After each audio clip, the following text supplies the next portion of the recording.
Good morning, Devils fans. We're talking about a guy whose last name is the same as my Hebrew name, as today's spotlight is on Curtis Lazar.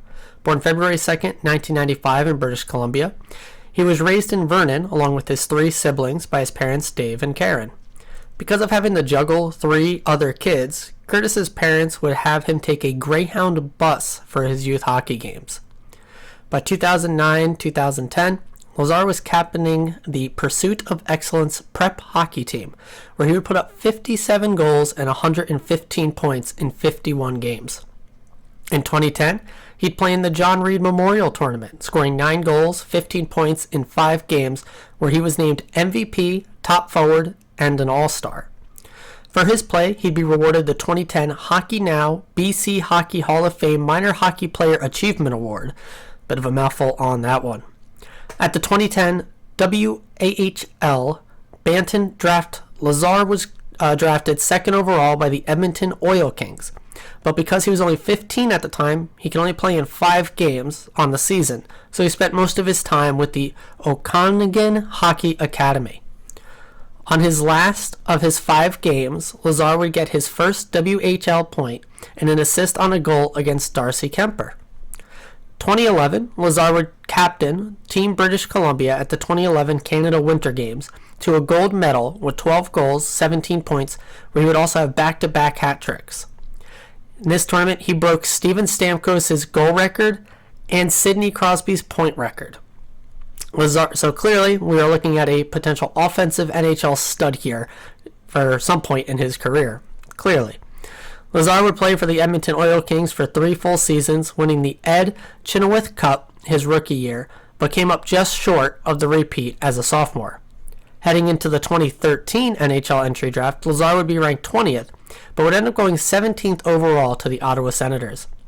For his final season as an Oil King, Lazar would win his second Ed Chenoweth Cup, once again reaching the Memorial Cup, where this time, after a triple overtime goal in the semifinals by Lazar, which ended the longest game in tournament history, Lazar would go on to win the Memorial Cup and receive the George Parsons Trophy for most sportsmanlike player. Now 19 years old, Lazar would be the only teenager to make the 2014-15 Senators opening night roster, an eventual loss to the Nashville Predators. He was line mates with fellow rookies Mike Hoffman and Mark Stone, and they were called the Kids Line. He'd get his first NHL point in his 3rd game on October 16th when an assist on a Zach Smith goal against Calvin Pickard and a win over the Colorado Avalanche. His first goal, 26 games into his career, was against Jonas Enroth in a shootout loss to the Buffalo Sabres.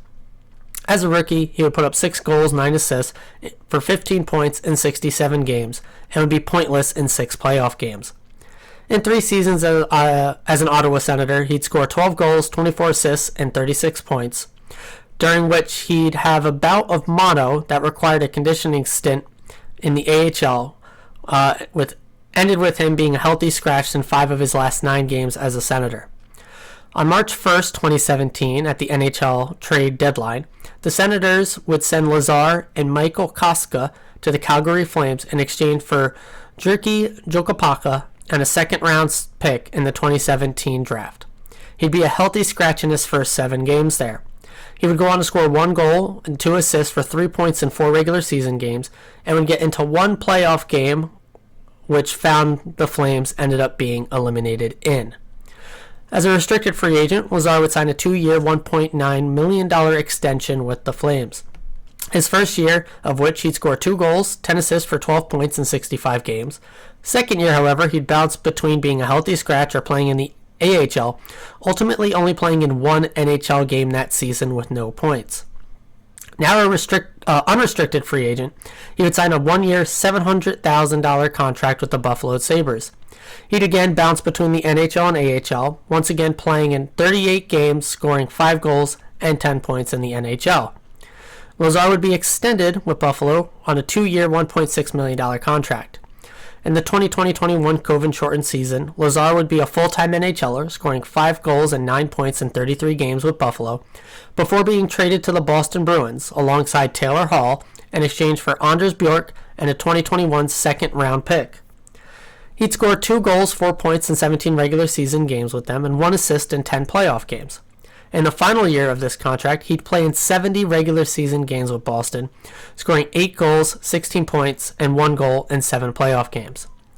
Again, an unrestricted free agent, but now having established himself as an NHLer, Lazar would sign with his favorite team growing up, the Vancouver Canucks, on a 3-year, $3 million contract. He wouldn't even be able to play a full season with his childhood team, only getting into 45 games, scored 3 goals, 5 points, before he was traded to the New Jersey Devils on March 3rd, 2023, for a 4th-round pick in the 2024 draft. Lazar would finish that season with no points in 4 regular season games as a Devil and 1 goal in 6 playoff games. On the ice, Lazar is kind of a mixed bag. Offensively, he's a meh goal scorer, although there's certainly some talent there, especially in his youth, although at the NHL level, seems to not be able to quite find that ability to put the puck in the net. But deflections are still a good part of his repertoire, but as far as playmaking and setting up his teammates, he's basically a full-on black hole, like legitimately awful at it from everything I can see. However, he does have a strong forecheck game and can throw the body, so for a smash and grind line, he can certainly fill in a spot there and has his merit in an NHL lineup in that kind of role. But he's not handling any sort of transition work on his own. He's not really generating much actual offense by himself, and especially not for other teammates. So really, he's there to successfully hem in the other team with that strong forecheck. So defensively, it's his ability to remove guys from the puck with his hits and that strong forecheck game that generally keeps the other teams out of his zone. So while he does need facilitators, Lazar does put up strong defensive impacts due to that lack of much being generated against him. So again, though he's not generating anything at all himself either, he's really out there as a physical presence and not more. He doesn't really seem to get much special teams time either, so really that's the niche he fills in at this point in his career. Off the ice, Lazar does have a wife and kid. Seems like a good dude. He's very good buddies with Holla and his wife. And beyond that, I didn't really see too much media that he is involved in. Kind of makes sense for a guy that's been healthy scratched, bouncing around between the AHL and NHL. Teams typically don't put a ton of media into guys that, if they're not drafted by the team themselves. So, kind of makes sense. He's bounced around a whole bunch. So, we'll see what ends up he ends up showing up in here as a Devil. So going forward, he does have 2 more years at $1 million, but I think he's likely the 13th forward on the team, if not eventually a waiver guy down to Utica. We just have too much depth between current roster guys, prospect guys that can come up, or even newly brought in assets where I just don't see much of a spot on the team for Lazar. Again, the niche he's going to fill is that physicality he brings, so he is going to see some ice time because of that. And he does have strong defensive impact, so it's not like we're shooting ourselves in the foot just by putting him on the ice for it. So, top 3. Again, I'm going to go with a not Devils one at number 3 here.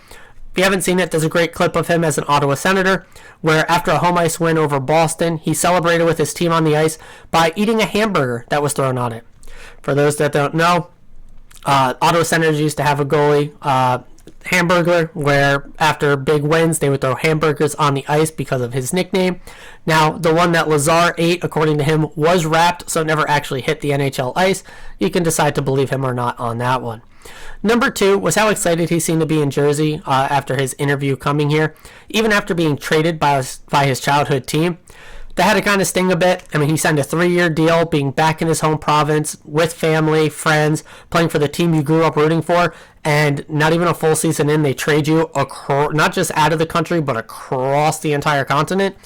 So yeah, that probably had a sting, but he still was excited and seemed happy to be here. I'm sure it helped going to a team like Jersey that is on the up and is successful, rather than a team that's going to wallow in mediocrity like Vancouver. So hopefully we can win some of his fandom over here in Jersey. And at number 1, it's going to be the most memorable piece of thing he's done on the ice as a Devil. And that was his Game 6 opening goal against the New York Rangers. Now, ultimately, we did end up losing that game, but we won the series. And it was just really awesome to see him get into that game, score the first goal. I remember at the time thinking, oh, this is it. We're going to close out the series here at Madison Square Garden and just shove it in the Rangers' faces. At the end, I'm glad that we ended up finishing up at home. A lot more fun for the fans to be able to celebrate in the arena with the team. So it all worked out how it was meant to. But yeah, that was really it on Lazar. Yeah, we got at least 2 more, or not at least, but he signed here for 2 more seasons. We'll see exactly where he ends up down that road with us. But he had a very interesting path to come here. I mean, breaking Stamkos and Crosby records is nothing to snuff at. Maybe he finds that scoring talent again, although I wouldn't count on it. But it's really going to do it for today. I will see everyone again tomorrow morning. As always, let's go Devils.